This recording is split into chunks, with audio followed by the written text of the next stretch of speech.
Акылбек Сөнбекович, келерки жылга ушул Шамалсай шаарындагы шаарды өнүктүрүүгө акча бөлүп берсеңиз, сиздин командаңызга, жаныңызда отурган министрлерге, элдин атынан, шайлоочулардын атынан ыраазычылык билдирип. Кийинки сөз Мамасадыков Замирбек Дүйшалиевичте.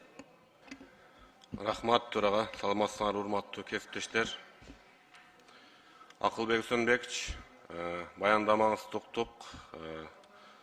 Республика бюджеттин жогорулашы, экономиканын өсүшү, жылдык кирешенин профицит менен чыгышы, триллион менен чыгышы бул абдан жакшы.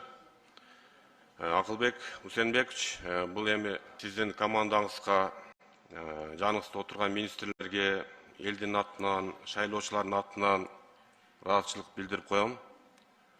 Мына транспорт министрлиги тарабынан Аксы Учкорон жолу курулуп бүттү. Нокен районуна караштуу Бүргөндү Жаштык Жеңиш жолун бүтүрөбүз деп мынакей титулга киргизип беришти.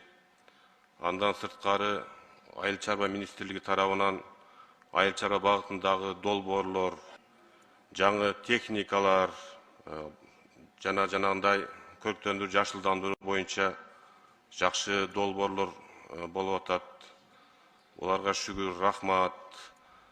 Бүргөндү Достук, Шамалсай шаарларында соц объектилер, мектеп, бала бакча, жол, оорукана, башка көйгөйлөрдүн баары 90% чечилип, ошон үчүн шайлоочулардын атынан да чоң ыраазычылык айтып коелу. Ушул долбоорлорго баардыгына колдоо көрсөтүп, кирешени табып берген биздин мына финанс министрлигине дагы, Алмазбек Кушбековичке да терең ыраазычылык. Алымкадыр Сабирдиновичке, мынакей медицина тармагына, билим берүү министрлигине баарыңыздарга терең ыраазычылык.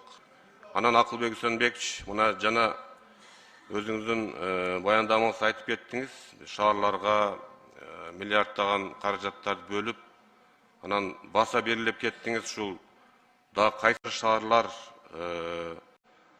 ген планы болсо, жакшы долбоорлор болсо, жол картасы болсо, биз акча бөлүп бергени даярбыз депчи. Мына Шамалсай шаарынын мэри иштеп чыгыптыр.